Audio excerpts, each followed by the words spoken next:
Since 2015, fans of the Five Nights at Freddy's franchise have been waiting for a movie adaptation, and now in 2023, those fans are finally being given what they want. Except, there's one major thing that is dividing fans. Before you say it, no, it's not the animatronics red eyes in the trailer. It's actually the age rating, more specifically whether it'll be R-rated or PG-13. First of all, let's have a look at the differences between an R-rated and PG-13 movie. In this case, we're not going to be talking about sex, drugs, and nudity, as those things are extremely unlikely to appear in a FNAF movie. In a PG-13 movie, you could expect to see some mild profanity and a decent amount of gore and violence.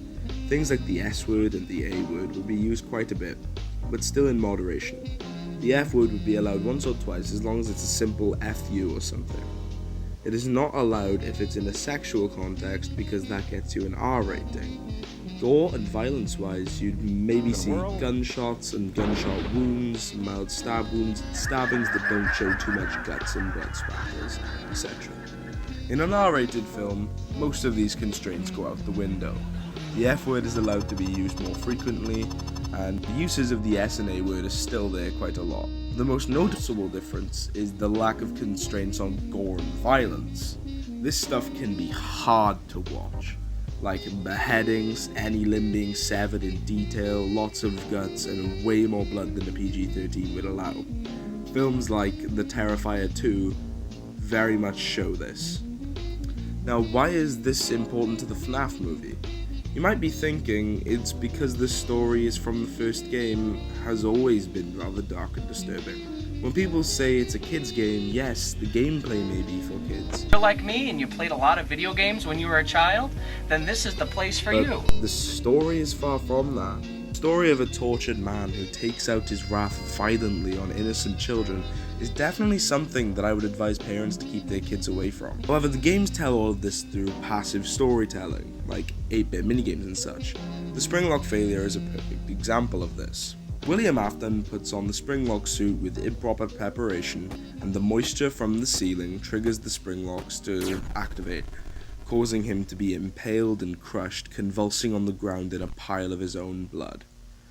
FNAF fan iterations of this are very good to show exactly what happens. Now, this would have been an extremely disturbing thing to watch, however it was all in pixels. That is something a movie cannot do. The average movie lasts for about 90 minutes, and using passive storytelling the whole time would lose viewer retention in the first 15, not to mention how mad fans would be if all these deaths were off screen. Now, with this in mind, the FNAF movie would have to have this pivotal scene on screen, and many more, such as the Bite of 83, the Bite of 87, or the missing children's incidents if they were to appear in the film's plot. And it would need to show all these in graphic detail to please the fanbase. Film adaptations always run the risk of failing in the box office due to just poor reception. Even the FNAF VHS tapes need to show blood to get across that this is serious subject matter. The FNAF movie wouldn't need to be any gorier than your average slasher. Enough gore to properly tell the story, but not too much that it becomes a blood and gore carnival. This could only really be done in an R rating. But what if it didn't need to be R-rated? PG-13 movies such as Doctor Strange Multiverse of Madness managed to be extremely gory with exceptions of some off-screen deaths, but take Blackbolt's death for example. His head literally exploded. I don't think I need to say any more about that, you get the point. Also, if it were given an R rating, the possibility of a sequel would be much more unlikely, as it will reach a lesser audience and will not do great in the box office. Another point for R-rated films would be such as if you take a look at the FNAF VHS tapes. Scrimpus McGrimpus, originally the person who made Pirate Cove pre-show, the very good VHS tape, link in description, check it out.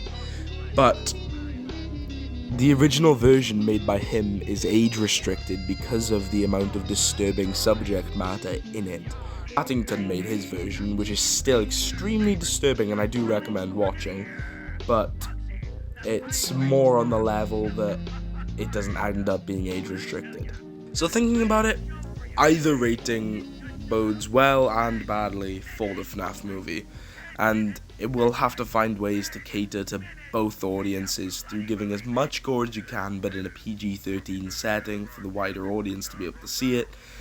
And no matter what, I think we should take a second to be grateful for this movie actually being a thing and happening. We've been waiting 8 years for this. That's a lot of years. So no matter what rating it gets, please be grateful to the team at Blumhouse for making it happen.